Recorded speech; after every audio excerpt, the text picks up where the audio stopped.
శరణ్య ముందే దర్శన్, రోహిత్ ఇద్దరు ఒకరికొకరు ఎదురు పడతారు. కానీ ఒకరినొకరు పలకరించుకోకుండా మొఖాలు తిప్పుకొని పక్క నుండి వెళ్ళిపోతారు.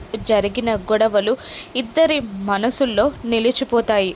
దామిని శరణ్యని కొట్టడం, శరణ్య బాధపడుతూ ఉండగా దామినిని దర్శన్ కొట్టడం, దర్శన్ని పెద్దనాన్న కొట్టడం, అంతా నా తప్పే అంటూ రోహిత్ తన చెప్పుతో తానే కొట్టుకోవడం అన్నీ ఇద్దరికి గుర్తొస్తూ ఉంటాయి.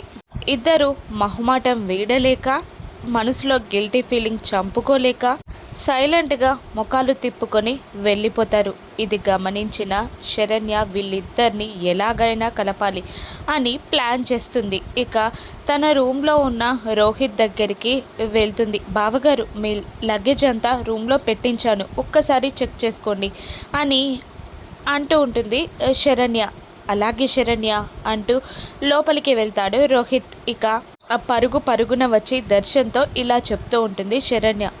ఏమండి, బావగారు లగేజ్ తీసుకొని ఎక్కడికో వెళ్ళిపోతున్నారండి అని కంగారుగా యాక్టింగ్ చేస్తూ చెప్తూ ఉంటుంది శరణ్య. లగేజ్ తీసుకొని ఎక్కడికో వెళ్ళిపోవడం ఎందుకు అని దర్శన్ షాకింగ్గా అడుగుతూ ఉంటాడు శరణ్యని. నాకు తెలీదండి, కానీ మీ ముందు ఆయన అన్కంఫర్టబుల్గా ఫీల్ అవ్వడం నేను గమనించానండి.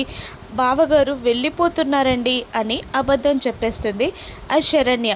దాంతో కంగారుగా రోహిత్ రూమ్లోకి వెళ్తాడు దర్శన్. అప్పటికే శరణ్య ప్లాన్ ప్రకారం లగేజ్ చెక్ చేసుకుంటున్న రోహిత్ చేతుల్లో నుండి తన బట్టలని తీసుకొని పక్కకి విసిరేసి దర్శన్ ఆవేశంగా ఏడుస్తూ ఇలా అంటుంటాడు. అన్నయ్య, ఆ రోజు నేనేదో నోరు జారాను, తప్పైంది, అది నా తప్పే అని ఒప్పుకుంటాడు.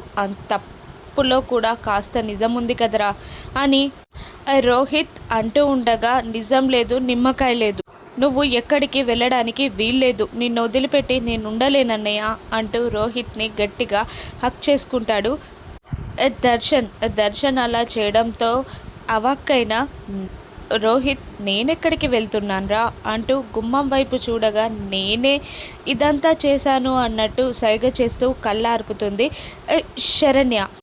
దాంతో దర్శన్ తప్పులని క్షమించి, దర్శన్ ప్రేమని స్వీకరించి అన్నదమ్ముల బంధాన్ని మళ్ళీ కలుపుతూ ప్రేమగా దర్శన్ని హక్ చేసుకుంటాడు రోహిత్. వాళ్ళిద్దరినీ అలా చూసిన శరణ్య సంతోషపడుతూ ఉంటుంది.